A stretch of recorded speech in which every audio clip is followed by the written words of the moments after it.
I'm Dr. Yosefa Fogel-Rubel. This is a podcast episode brought to you by Matan Women's Institute for Torah Study.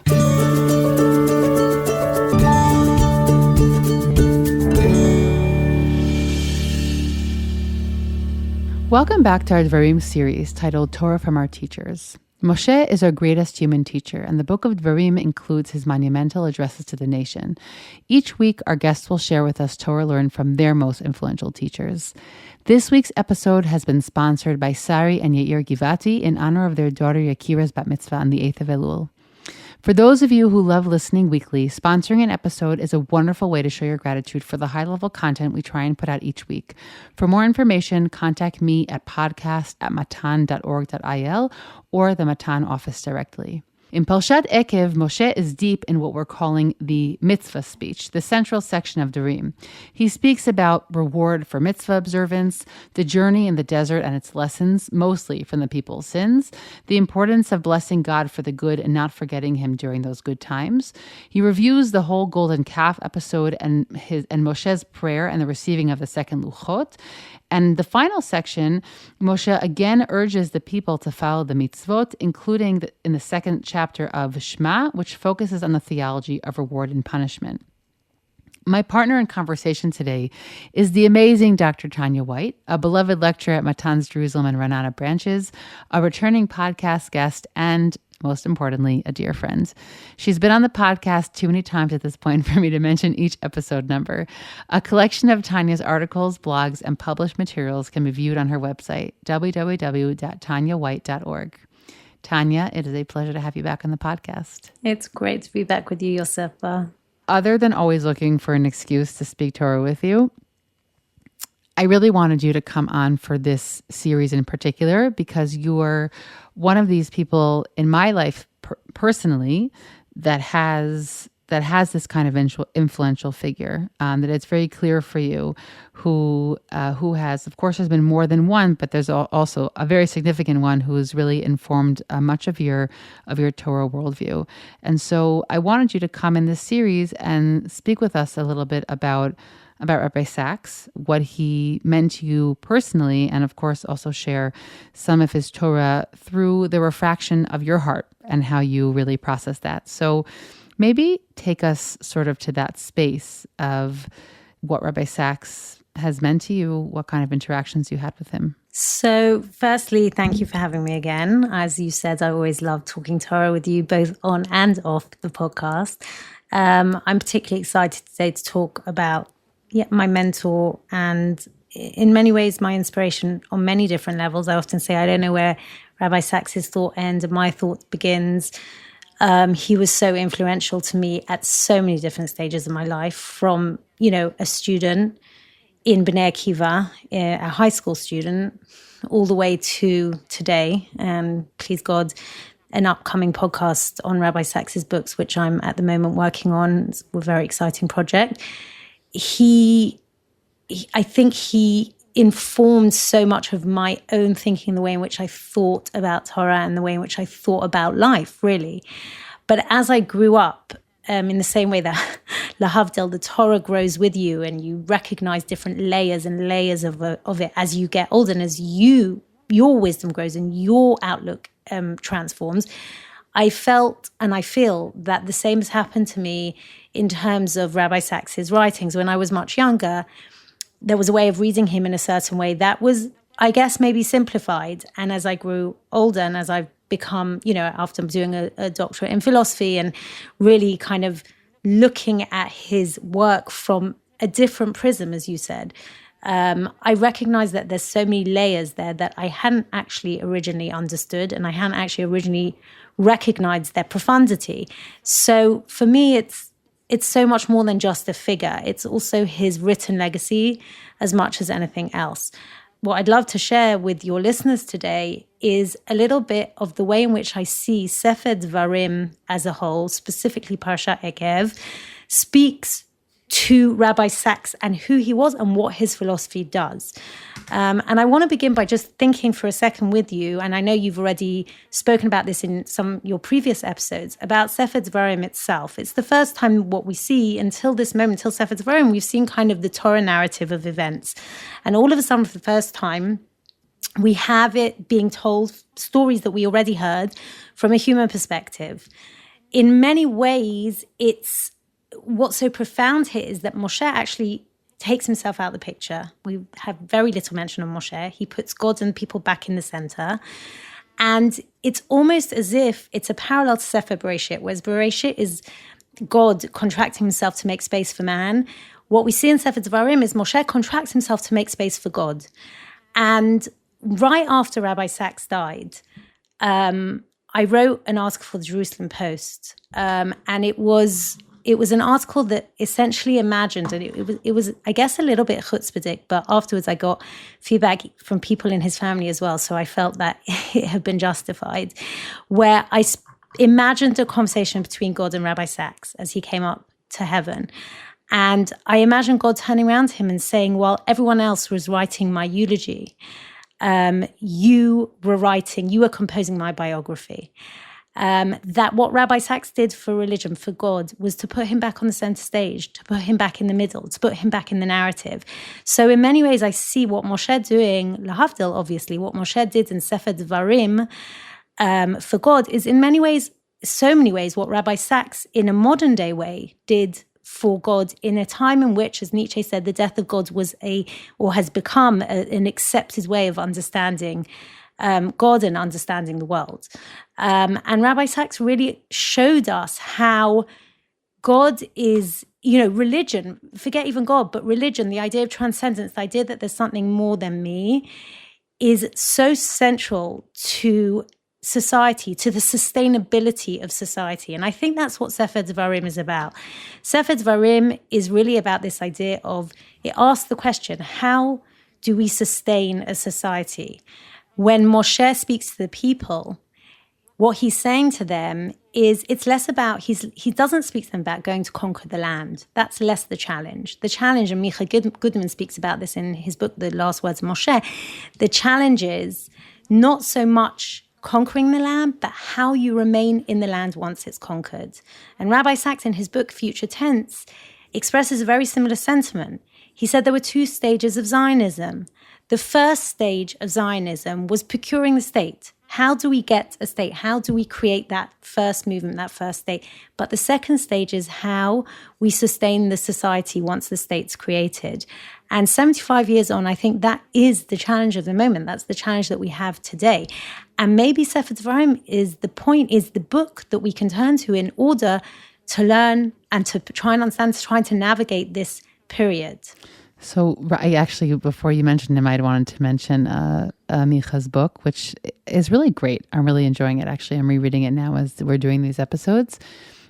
But this point about how Dvarim really focuses on society building, and that's really a central focus of a moral society, of how to treat its different members. Also the theology, that should underscore that society, but I agree, it's sort of like a foundational point, but it's not the central point, is really, really critical. And I think he does a great job of treating that idea there. I just wanted to go back to something from the beginning that you mentioned, that this idea about how, you felt you read Rabbi Sacks one way when you were younger, and then you come back to it and you see it differently. So I just want to say the following, because I feel like many people think that, well, if I can read through Rabbi Sacks' essays in 10 minutes on a Shabbat afternoon, so it must be something that is simple, quote unquote.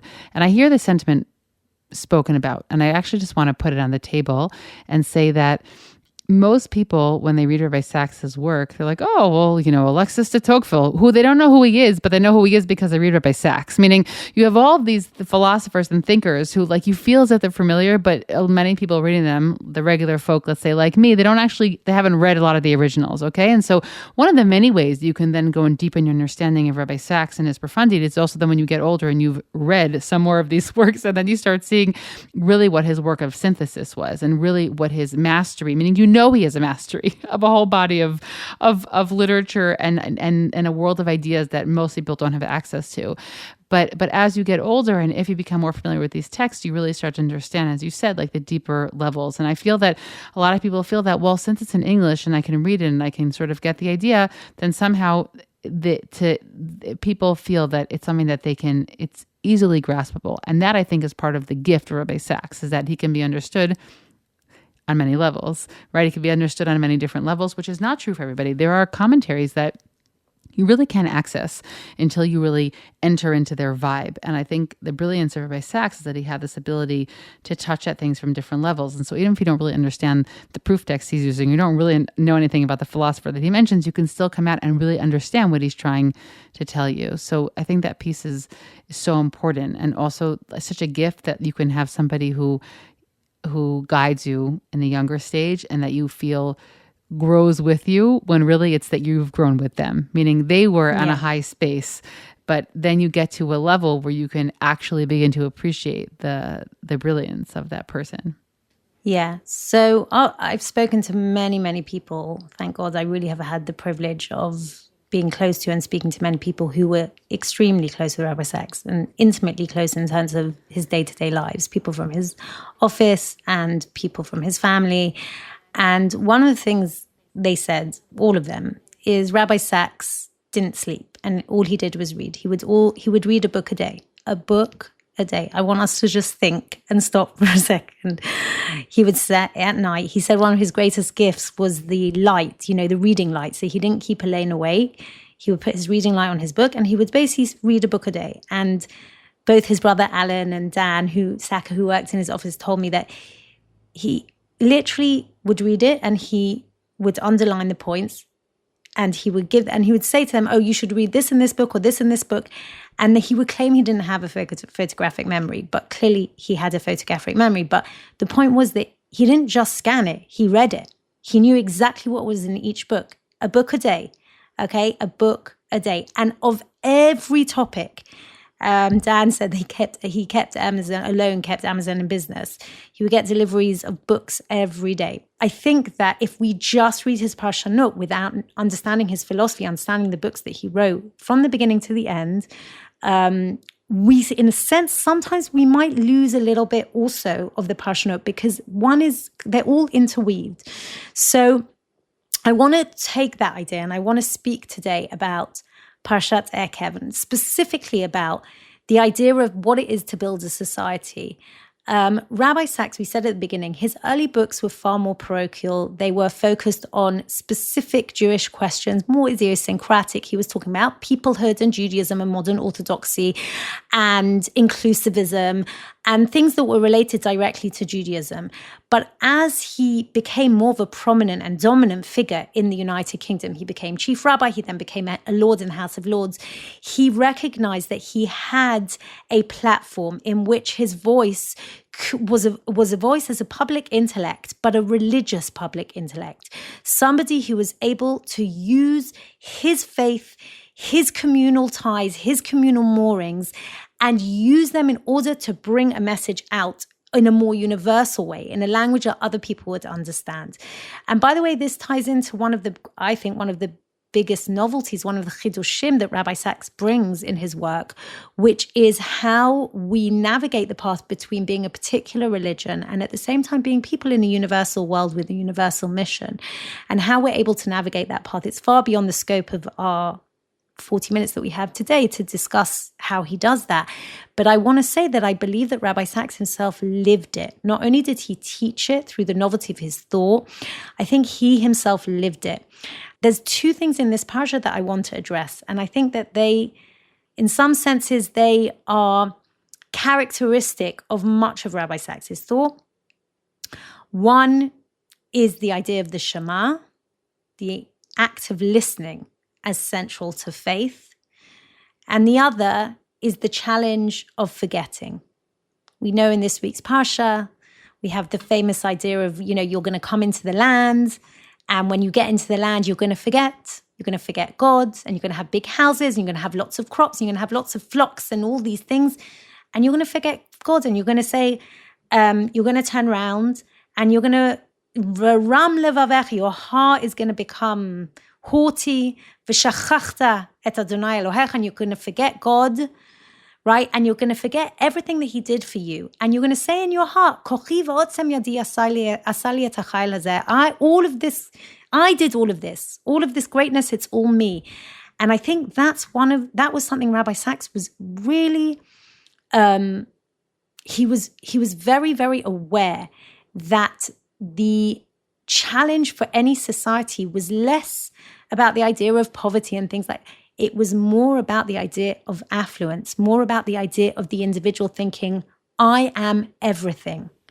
And that's why in many of his books, but we see it most prominently in morality, he speaks about the idea of the movement from the I to the we. Tanya, before you go deeper into the idea of the Shema itself, so I just wanted to say that part of the, and I think you've already said this sort of subtly, but part of the uniqueness of Rabbi Sacks as a rabbinic figure is also that he used as his starting point, he uses the biblical text. But that is one of the keys to how he went from the parochial to the universal. Meaning, if he would start a conversation specifically from a halachic dialogue, that would really keep it in a much more narrow Jewish setting. And one of the ways that he was able to really speak to broader audiences that followed a Judeo-Christian or other traditions. So using the biblical text was really key for that, right? That was something different about him. He wasn't a rabbi who spoke in rabbinics in the same ways. He definitely could have, but that's not really where he chose to speak from. And that was part of what I think really, as you said, he lived this relationship between the particular and the universal, and using a biblical text is really the perfect way to do that kind of thing for a broader audience. 100% agree with you. I think it's very, very important. And he wouldn't have used halachic terminology. He wouldn't have used necessarily even Talmudic. He very rarely brings in Talmudic literature. Which again, I think is very, you rightly said, Yosef, is because in some senses it's too idiosyncratic. Most people are not familiar with it. Whereas if he's addressing an audience, he knows that the majority of the people, even if they're not believers, know a lot of the biblical stories. So you're right, that's definitely very, very important.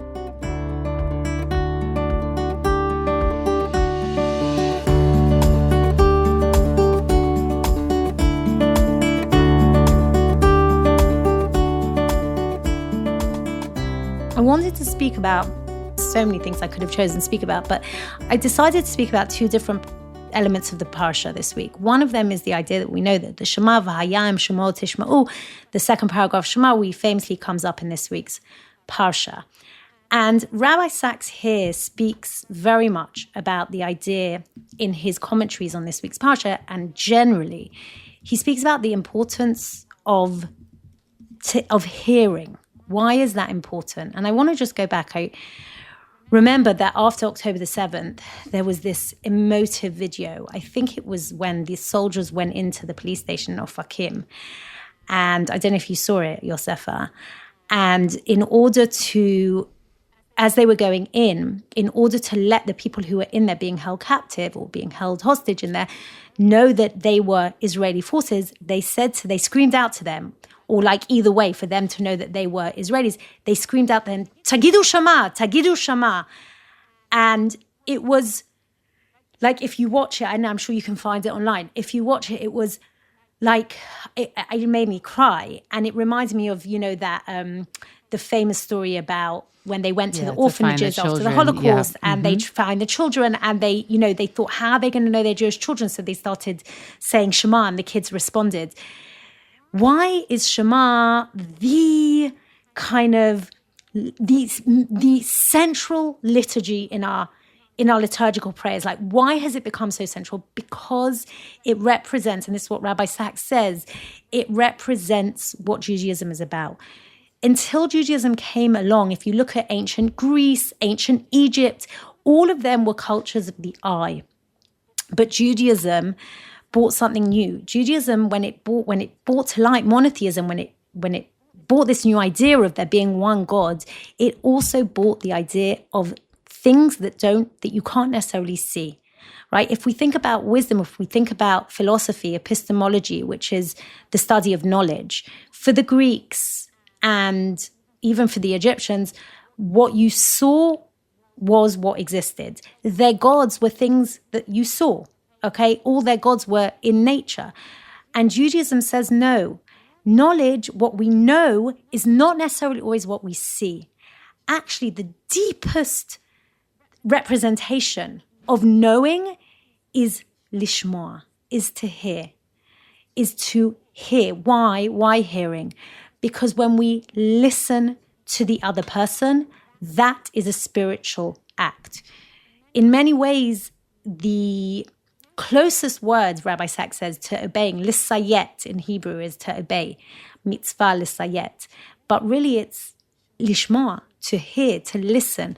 And I think it's not by chance that the Torah is given in the midbar. The midbar is the place where the ear champions the eye, right? Where we know all animals that live in the wilderness have much bigger ears because you have to listen very, very carefully. I mean, Tanya, I think even when people think about Torah, okay, we think about it as a written text, but that's not how it was given.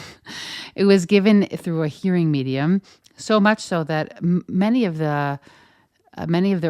commentators will say the Pshat of the Torah is what the original generations could have heard, meaning very often you have to listen to the psukim as opposed to reading them. We get so used to seeing it as a printed book in front of us that we forget that that's really, really, really not the way it's really worthwhile to think about, because it's really it's the original medium of the Torah is the listening part.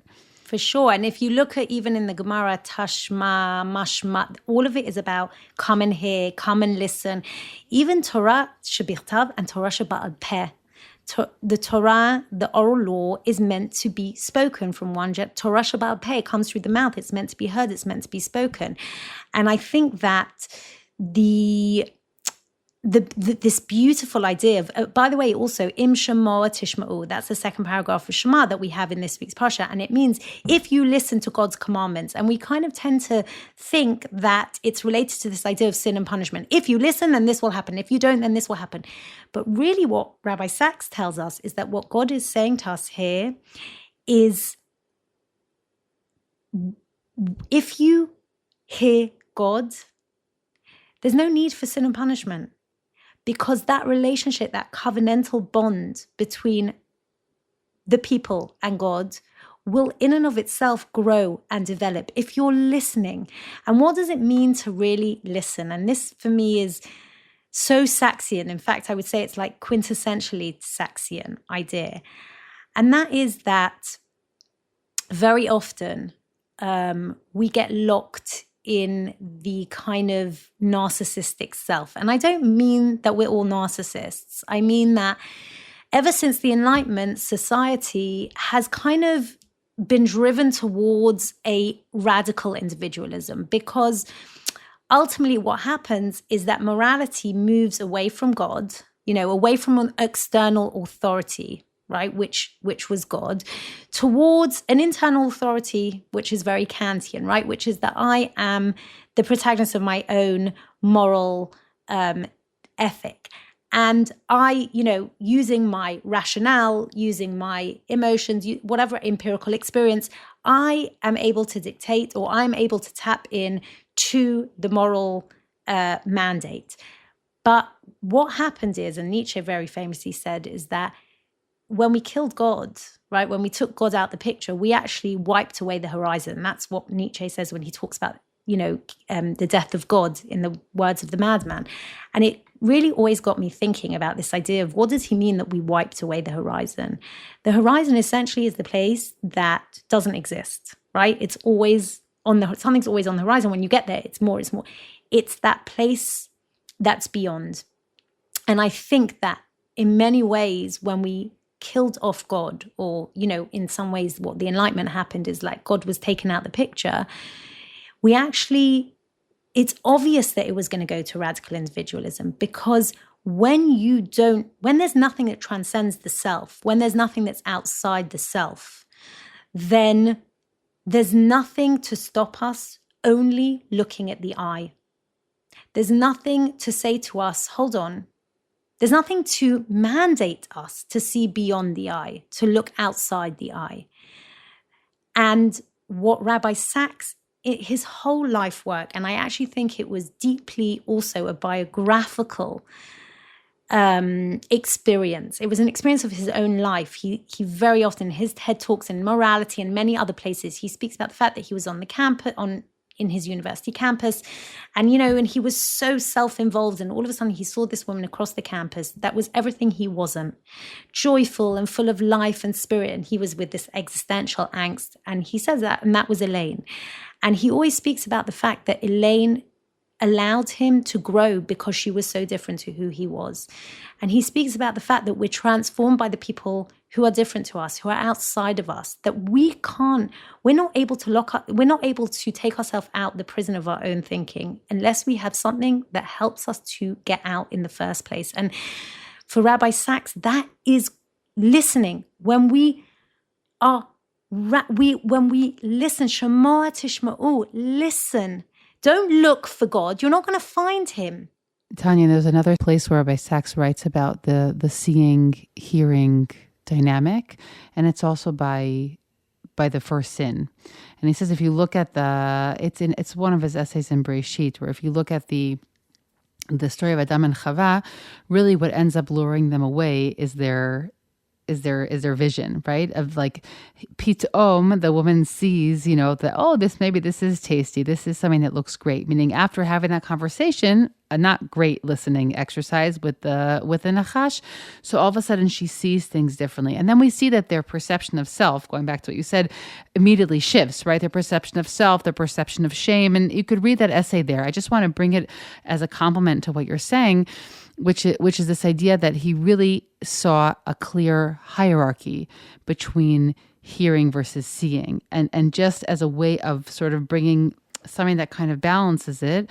And here I want to give a shout out to a new friend, Rabbi Reuven Lee, who is also a big Rabbi Sacks, also from a young age, big Rabbi Sacks fan, and a rabbi also in England that I recently met. And he wrote an essay about this idea, about how he brings in specifically the Lubavitcher Rebbe really looks at seeing and hearing as sort of a more harmonious relationship, that they each contribute something. But as you're explaining, Rabbi Sacks really looks at seeing as secondary to how we can listen. I'm not here going to present one as right or less, one as more correct than the other. But I think that it's something worth thinking about, because I think that seeing the world around us does have value. But I think so many of us, especially in the world that we're living in now, that is so vision focused in a way that I personally find very overwhelming. I do not like that medium as much as I like listening, which may be a small clue into why I spent the past 3 years of my life podcasting. But I think that we all have discovered the limits of vision, even just when it comes to how much we think we know the person sitting next to us, right? Meaning we could see lots of pictures and we could see lots of little moments of their life, and we learn how much that's really not at all the broader picture. And I really take this piece from Rabbi Sacks, and he writes about it in many places. Tanya, the idea you're speaking about conversation is actually the key to redemption, and how really being able to have conversation with people. And I feel like that is something I've taken that with me even before I read it in Rabbi Sacks, as something that has literally been the key, I think, for me personally for the last decade of my life, of really trying to have genuine conversation with people and listen to what they have to say, and to keep asking curious questions and I feel like yes, I appreciate being able to see the world, but I'm so aware of the limits of that sense, especially in the world we're in, that I do feel like I've begun to trust so much more this listening ear that he speaks about in so many different contexts. So I want to just pull in a couple of things that you were saying, Yosefa. Firstly, I think it's fascinating today, and I'm throwing this out as an idea, and people can take it to where they want to. I think it's fascinating today that podcast has become the most popular medium in a world in which, sight and aesthetics dominated for many decades. It seems to be that people have gone back to a medium of audio. And I wonder if we're pivoting, if this is a pivotal moment for us. But having said that, I also think that hearing also has its dangers. We see with polarization that's happening today that you're listening only to what you want to hear. You're choosing only the podcast you want to listen to. Yeah. You're hearing the voices that you want to listen to. What does it really mean to say, when you say to someone, I really see you? What are you saying? You're not saying I see you in an empirical sense. You're saying, I see into you. And what does it mean to see into you? It means to really listen to what that person is saying to you. Really listen. There were 2 books I've read one I read literally just finished on Shabbat, and the other one I read a few years ago. One of them was called Talking to Strangers by Malcolm Gladwell, very famous public historian in America. And there he speaks about what he calls the friends fallacy, right? The friends meaning the comedy Friends.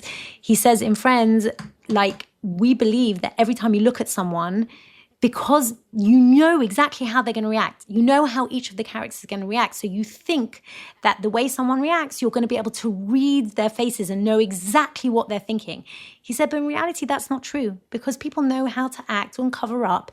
If you really, really want to know somebody, talking to strangers, you have to listen very carefully. You have to watch very carefully, because it's not just about what you see. It's also about what you hear. It's about the context, about seeing the person. And the other book, most beautiful book that I just finished on Shabbat by David Brooks, is called How to Know a Person. I highly recommend it. I recommend it to every person, but especially people who are in the care field. It's beautiful. It's a beautiful book. And he speaks there about what he calls diminishers and illuminators. Mm-hmm. Diminishers are people who don't really hear the other person and they kind of diminish them. I mean, I'm summarizing it very crassly. And illuminators are people who are able to listen really and be aware of the act of listening to the other person and therefore illuminating those people. And I see Moshe as an illuminator. He does criticize the people and he does tell them a story, but he also is able to point out where they went wrong and where they can do better.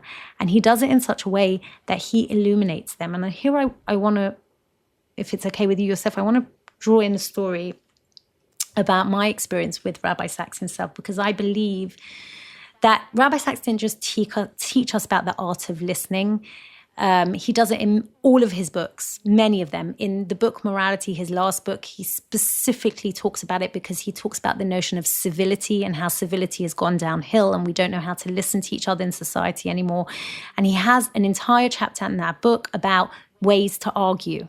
And he says, no one's going to be the same, but we all have to learn how to really listen and engage in an act of listening with the other. And I want to tell you that when I met with Rabbi Sacks a few times, and he was particularly, he was very influential in some decisions that I made. But one of the things I realized with hindsight, and I don't think I even realized it at the time when I met him, is that he engaged in a very deep act of listening. I came to him twice with a dilemma, personal dilemma. And both times I realize now he never gave me an answer. I was looking for an answer. I was younger. The first time I was particularly young. The second time I was quite a bit younger. And I felt like he was my mentor. He was someone I looked to. I believed he was immensely wise, and I still believe that. And I thought he would give me an answer. And I remember coming away from both the conversations with a little bit of ambivalence, because I was like, oh, hold on a minute. He actually didn't give me an answer to either of my questions. And I realized what he had done was he had been the illuminator. He had been somebody who had listened deeply, reflected back to me what I was saying in many ways, guided me with certain advice, but didn't give me an answer, allowed me to find the answer within myself. And the truth is, in both cases, the answer came from within. And then the commitment happens, because when you listen to someone deeply, Im shamoa tishma'u, if you really listen, if you engage in a covenantal relationship with God and you really hear him, you're not going to be guided by sin and punishment. It's not going to be, if you do this, you'll get this, and that's the reason you're keeping the laws. No, Im shamoa tishma'u, if you really deeply, deeply listen and hear God and see across the horizon and understand that there's something that transcends you, the existence of your singular vision, then you won't need sin and punishment to guide you. You won't need, the carrot and the stick. You'll be doing it anyway because you're going to be engaged in that covenantal relationship with God. And naturally, you're going to want to commit. And the direction, the motivation, the responsibility, it comes from an internal drive because you've committed to it from listening to the other. And that's what Rabbi Sacks did for me. I only realized it with hindsight that what he did is I committed to two things after my meeting with him. And both times the commitment came after a certain process. It wasn't immediately after I met with him. If I would have met with him, he would have given me a straightforward answer and I would have done it. But I don't think I would have been committed in the same way. The commitment for me came when, after leaving there, he planted various seeds in my head and I started thinking and processing. And eventually I committed to two things after that. And both of those things I did, and they were hard things. And it took many years. And you know what? Because it came from an internal, because Rabbi Sacks really listened and he knew I really wanted to do it, but he knew that commitment had to come from me, that's when the magic happened. How you described the wisdom that you met with Rabbi Sacks, which was essentially to share maybe possibly a few ideas with you, but also really help you to navigate internally what you wanted to do, I think is a model that to me is highly prevalent and preferable in the worlds that I swim in. Meaning, I know that there are still worlds out there where people go and ask a question, whether it's in a religious dimension or it's a personal, direction dimension, and they're expecting somebody to say something to them and give them an answer, and somebody does do that. However, that is not a world that I am exposed to at this point, nor is that ever how I speak with, whether it's women come to me for help and advice in different areas that I have that I'm holding in, or whether it's students, in a more purely Torah setting. I know that you and I both grew up in a world that was slightly more hierarchical in terms of here's my question, here's an answer. But I don't know anybody of the wisest people I know today who function like that. Meaning, there are in certain rabbinic settings where it's needed that somebody gives an answer. That is true.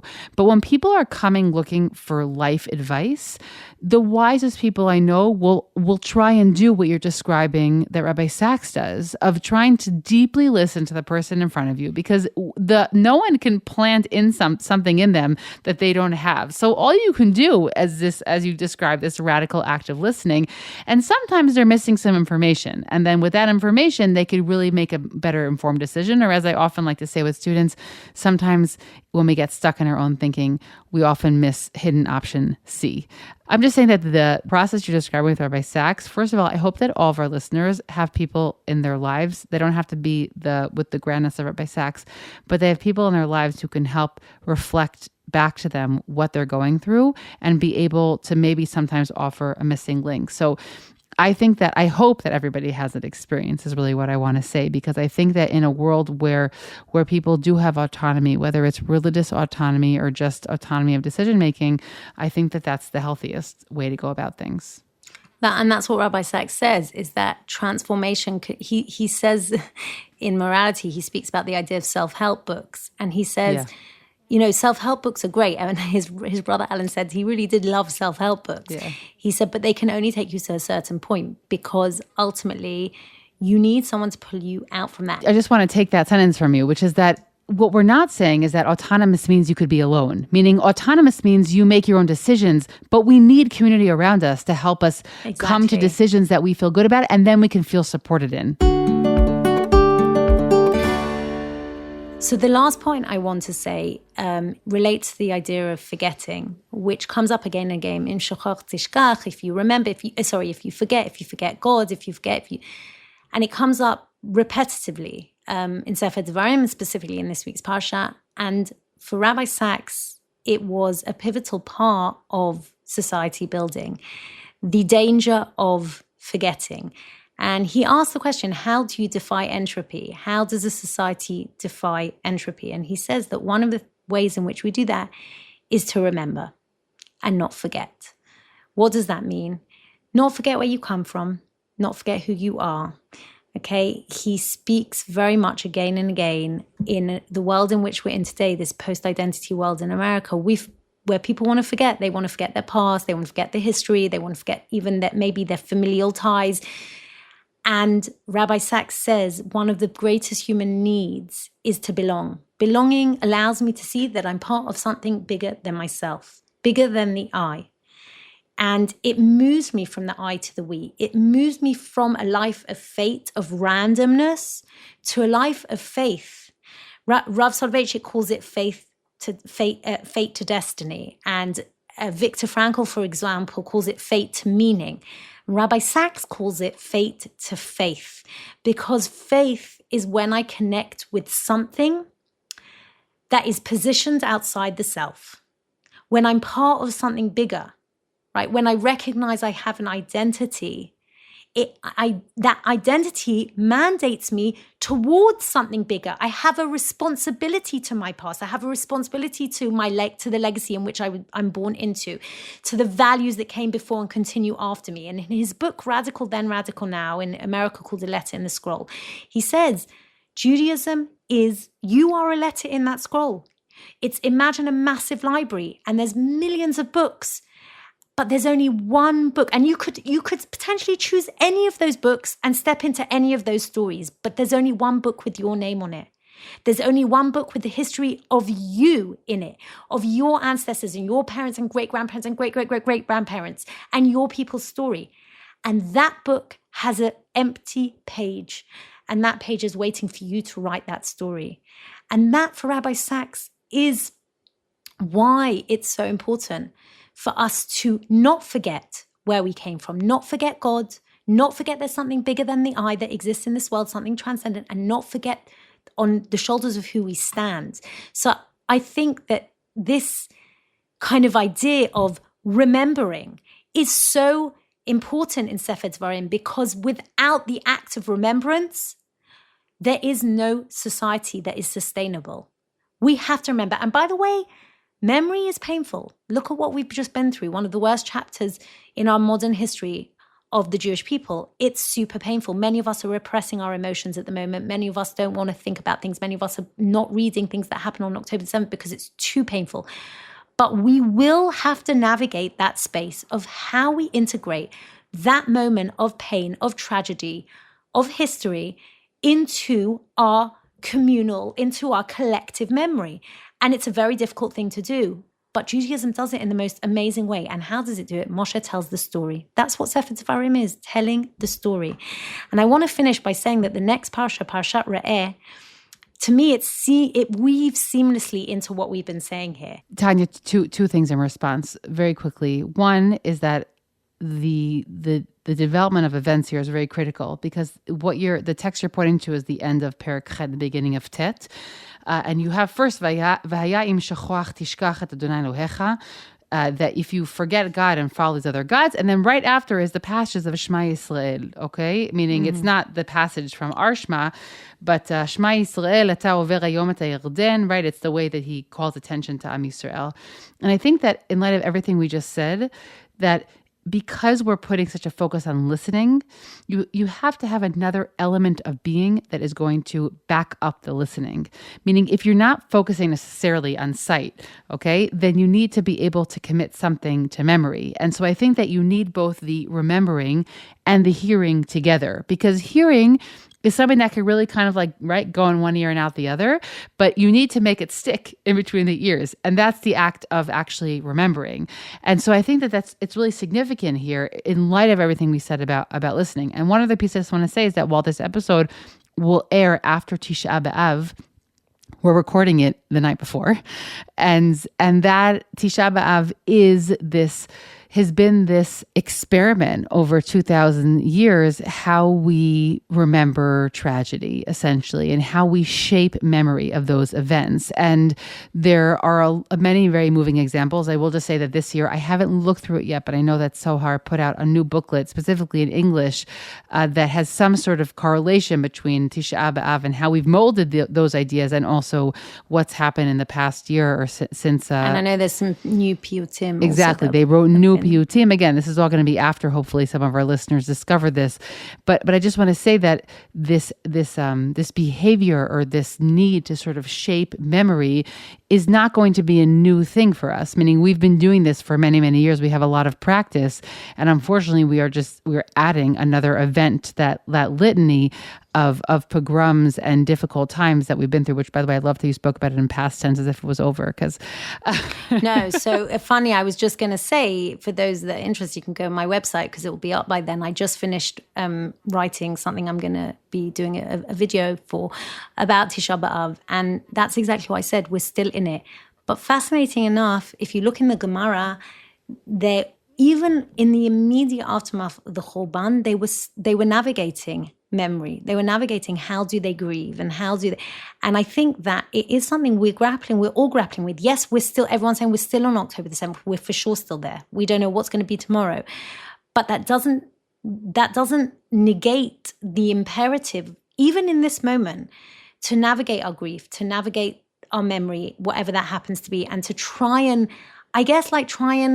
feel out, how we can sit, or how we feel comfortable sitting with this. And I think the most amazing part of our tradition is the fact that we have precedents, that we still today ritualize through Tisha B'Av and Tishat Hayamim and the 3 weeks and all of the things that we're doing. We have a abundant amount of rich ritual and tradition that already gives us precedence of how we can do that. And I think that is the biggest gift any nation can have. It's the biggest gift any human can have.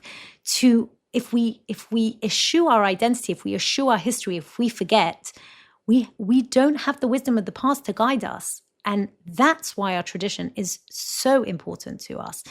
And with that, I want to take it to a fascinating thing. And with this, I'd like to finish, is that Parsha Ekev is on the heel. Right, literally means on the heel. And the next parsha is Parshat Re'eh. And Re'eh is to see. And we've just been speaking about listening and seeing and the difference between them. And I find it fascinating because if we think for a second, it follows seamlessly almost what we've been discussing here. If we think about what Ekev means, it means the heel, it means to look back, it means the past. And we have to look to the past. We have to look to our story, to what defines us. And we have to frame it in a certain way. We have to tell it in a certain way, which is exactly what Moshe does in Sefer Dvarim, in order to look, in order to see. Re'eh natati lefnecha, see, in order to look forward. In order to look forward, we first have to look backwards. Re'eh anochi noten lefnechem hayom bracha v'klala. God says, I'm giving before you bracha v'klala. And later on he said, uv'chalta, Moshe says to the people, v'chalta v'chayim, you should choose life. To me, one of the most difficult things to do is to choose life in the midst of despair and suffering, which is, again, exactly what so many people today are thinking. Can I be joyous today? Can I get on with my normal routine? What am I doing today to remember, even in this moment, the grief and the pain and the suffering? Am I wearing a yellow thing? Am I putting a number on myself? Am I doing this? Everyone is navigating this space in this moment. And I think one of the things that we as a nation have done over the centuries is to walk this very narrow bridge between victimization and victimhood and agency. Meaning, if we just look in the past, if we just look backwards, we become victims of our past. But if we only look forward, then we don't have any edificial foundation on which to stand to help us navigate the path forward. So we have to kind of try and move between Ekev and Re'eh, between the heel, between the past, and Re'eh, between looking forward, looking to the future. And in my mind, one of the ways that we do that is to choose life. And Rabbi Sacks beautifully speaks about that. And he says, by exercising the strength to choose, we can rise above fate. For me, this has been one of the, I would say, like, on a very personal level, it's been something that's really helped me so many times in my life, that when Rabbi Sacks explains this idea of the future tense, Judaism is a religion of the future tense. It looks to the future. We have this idea of the Messianic age. We have the idea of looking forward, of v'chalta v'chayim, of choosing life. Because if we don't look forward, if we just focus on the past, then we will get stuck. We will just be our fate will define us.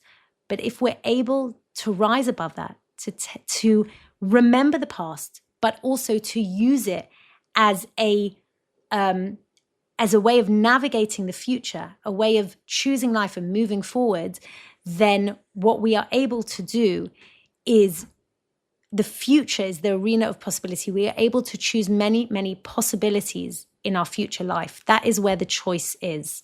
And so for me, Rabbi Sacks is somebody who really was able to kind of seamlessly weave the past, remembering the idea of knowing that it's not just the I, but there's something above me, there's something beyond me.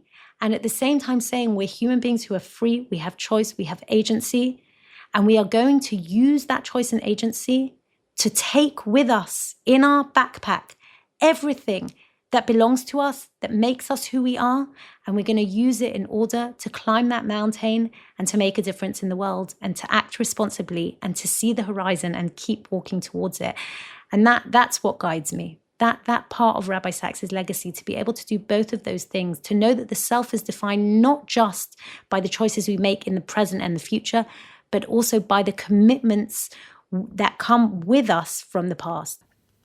Tanya, thank you so much for being here today and for sharing, obviously also the Torah, but also really for speaking with us so personally about your respect, admiration, love, and you're clearly carrying on much of Rabbi Sacks' torch forward. So thank you so much for doing that and being with us today. Thank you, Yosefa. Thanks for listening to this week's episode from Matan Women's Institute for Torah Study. If you would like to sponsor an episode, please contact the Matan office or email me at podcast@matan.org.il. Please do us and all women's Torah learning a favor and share this episode with all of your friends and family.